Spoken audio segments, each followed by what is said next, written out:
What is up, guys? It is John and the Game Master Guys here. Hello, I'm part co-owner of the Gaming Master Guys here. Okay then, well anyways, welcome to a Mario Kart Double Dash Retrospective. So here in this little mini-series, we're going to go through all 4 cups here, and at least go dissect deep into the game here. I know it sounds like a Let's Play, but just think of it as not at the same time, I guess? But whatever. It's a Let's Play. Whatever. Let's give it a new name, why not? But yeah. Is there some, you can think it was a Let's Play, but I like to call this the Retrospective. Let's Play, playthrough, walkthrough. Whatever. But anyways, here. So the first thing we'll look at is Mario Kart Double Dash. Now this is like the 5th entry in the Mario Kart series. I'm not, to like fourth. Say it close enough, at least. Triggered. I haven't thought of that. Okay, like I could possibly think of what entry it is, but whatever. But yeah, this game came out in 2003, like more than 10 years ago, and yeah, I had like many passion for this game back then. This is like this is actually like the 3rd Mario Kart game I played actually in the series, and the second one would be DS, and the first one would be Wii. But yeah, I know I'm kind of late to the party here, but which one was this one for me? Hold on. My first was 64, second was DS, third was Wii. Yeah, I think this was my fourth or 5th. And one thing I like about this game is that this game is much more different than any other Mario Kart game. Reason is because that this time you can actually play it like have 2 racers in the same kart instead of 1, basically. Yeah, this makes it a lot more strategic than the other ones. I mean, think about it. So here I basically 100% all the game here, but so first off, I'll choose my character and then TJ will pick his. So I think the first here I'll be playing as Mario. Why not? Mario. Who'd you choose, TJ?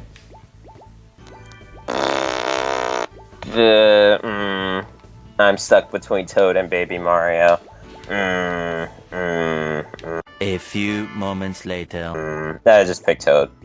Alright, let's see. What cart would suit us well? You know what, let's go with the regular one, the regular cart. So we're going to handle this in parts. In the first part, we're going to take over the Mushroom Cup, which is basically made for beginner players, because most tracks here are pretty simple, and at least for you to get used to the game's mechanics. Luigi has a dog. And he has his little mansion in the back, too. Indeed. Yeah, I know. This is what you. Oh my gosh! I've already been pushed away from Bowser. But here, welcome to the Luigi Circuit. Now, I used to do that rapid tap thing to start, but then I figured out the timing. Yeah, so I don't have to keep tapping it. Well, I really figured out myself, so expect me to keep tapping, basically. So. Yeah, that's so. Okay. Oh, I got Bowser Jr. and more. Oh my gosh. Okay. So here. So here in Double Dash, it features many new things. So if you're wondering why there's like 2 people, so basically the person in the front takes care of the driving, while the person in the back handles the items, basically. So plus they have like little cute taunts here, but yeah. Also, you can play co-op and have one person control the car, like one player control the car and the other player handle the items. Have a nice little co-op feature there, which is nice. And plus, the fun part is that when during the local co-op, if you're like the second player, you can actually use the shoulder buttons and actually punch racers. It's actually pretty funny. Yeah, it kind of throws you off a little bit, but it is funny. And plus, oh my gosh, just like the second time I've been pushed already. But let's go for first place here. I did a lot of practice here. This game kind of has like a long learning curve, but at the same time, it really doesn't. The only thing you gotta get used to is like the turns, because the turn is a little bit slippery than the other Mario Kart games. Not like too bad, but it takes time to get used to. Well, the older games did have like slippery turning. I think the DS is when they really start like tightening up the controls, like for the turning. Yep, and the drifting it requires lots of practice too. Drifting didn't get me too much trouble in this game. Like the drifting is not bad. It's just that it's kind of hard to get like to at least get it to boost at least, but. All you gotta do is just go like left and right. Just keep wiggling the stick left and right. But anyway, Luigi Circuit for me was not like too special, but it wasn't bad either. It's basically like a track for you to get used to like the mechanics. At first, okay, I played Luigi Circuit in DS because that was like the first cup in the Shell Cup in the DS version, and I thought you were able to cheat around the track and turn around, but it turns out you have to like race in the full track regardless. Yeah. What the heck? I got a blue shell already. Look at that. Yeah, you reacted to it. Oh yeah, that's one thing I forgot. This game tends to have an obsession with blue shells because they come pretty often. Nowhere near as bad as Wii. Oh come on, I'm pretty sure this is the worst that Double Dash has had with blue shells. No. Wii is absolutely the worst with that. TJ, I got a blue shell in the first set of item boxes. I don't think in Wii you can have that. Well, Wii has it come way too often. Like, yeah, Double Dash you could get as the first item, but Wii you could see like 5 blue shells in one race. I guess so, but it's been like a while since we played Wii, so we can't really say much about it. We used to play Wii a lot back then, but now since Wi-Fi connection is now dead, you can't really do much with Wii anymore. Yeah. Plus a fan of my Wii broke, so I can't even play Wii games. Look at this! Peach had a nice little callback to Sunshine with the Cataquacks. Yeah. Also, I gotta showcase one thing. This is pretty useless to take, but here, there's a pipe here. This never... Probably not the smartest idea on the final lap, but yeah, your gameplay. I know, I just want to show it. I know it's not the smartest, but when I actually played this, I actually tend to take that pipe, like on the very first lap. I don't know why. I would too, like at the very beginning. Because you tend to get the better items. Yeah. I hope Diddy Kong does not throw anything or Toadette. Please get hit. Nope, that's too late. Forgot the red shells aren't too fast in this game. Let's play Ruin. 0 out of 10 would not bang. Come on, like look at I'm still in the lead at least. I'm not going through a perfect first place run. I can't even do that. Also on this game, in 50cc and 100cc, everybody would be teamed up with their like regular partners. Like Mario would be Luigi and Peach would be a Daisy and all that. Oh yeah. But 150cc and Mirror, it's just random, so you get a whole bunch of random combinations going on. Yeah. And there's go ahead. Okay, I also kind of do find that pretty cool and weird at the same time, like how they do partners and then later on they just do it like random combinations. But also, and you know, okay, in 50cc, you know, in Luigi Circuit, it's a much longer track and there's actually boundaries in that track. Yeah. In 50cc, like. Well, it's only longer because it's slower. Yeah. No, I feel like the track has expanded a little bit, because there's like if we try to do a comparison between 50cc Luigi's Mansion, not Luigi's Mansion, yeah, Luigi's. Yeah, that little wall in the middle. Yeah, exactly. That's why. Baby Park, always a fun course to go to, just for the sheer chaos. Now let's see. Here's a community question. Which Baby Park do you find most chaotic, in the 8 version or in this version? I'd probably say this version because like there's chain chomps and Bowser shells. Oh yeah. And all the other things going on. I'd say this. You always do. 8 is pretty fun too, but not as much as this. And plus, this is an anti-gravity here in this version. Oh my gosh. And then DS was just kind of dull.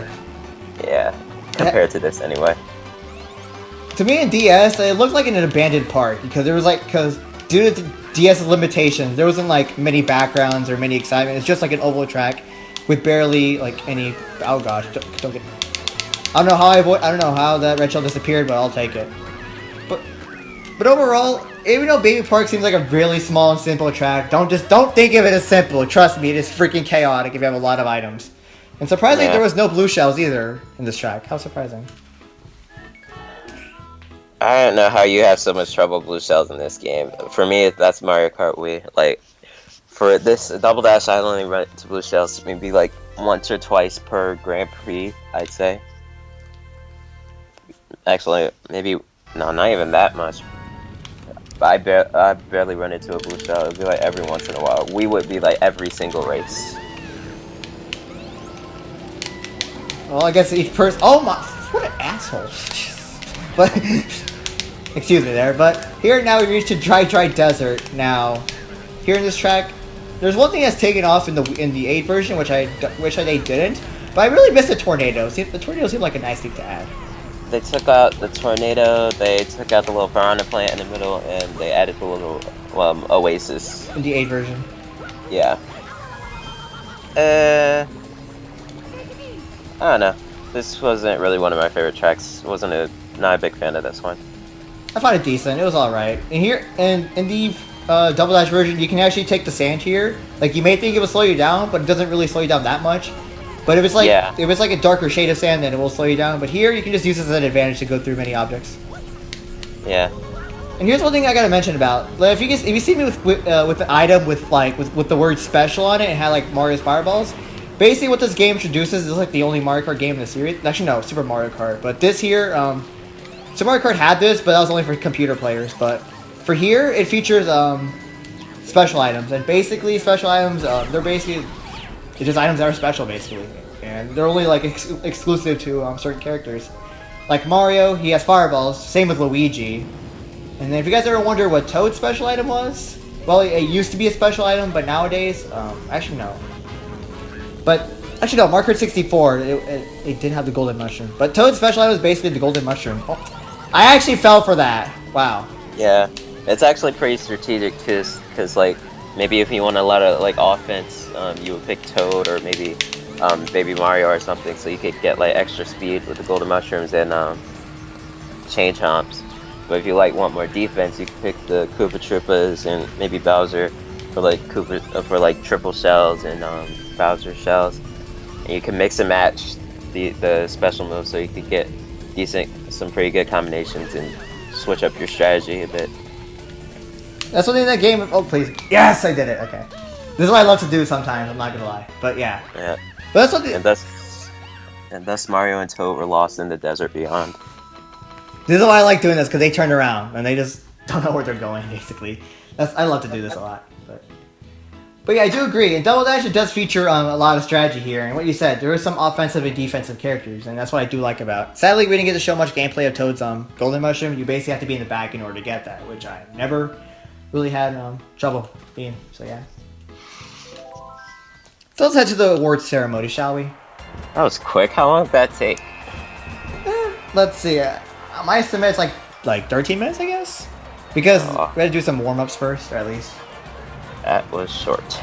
Yeah, I know, it's a Mushroom Cup, but some other checks is a bit longer, I guess. Very true, very true. Here's that, we're just racing in 150 since it's the fastest class, but yeah. But one thing I do notice in Double Dash, this game tends to take some features from Super Mario Sunshine, because there's a lot of Piantas and Nokis and references from Sunshine, basically. But yeah, we retrieved our golden trophy here. And also what I like here at the end, it kind of reminds you of an arcade game, because you can enter your entry, and yeah. Yeah. So since there's only like 3 digits, so I may as well put John without an H. That's how I always do.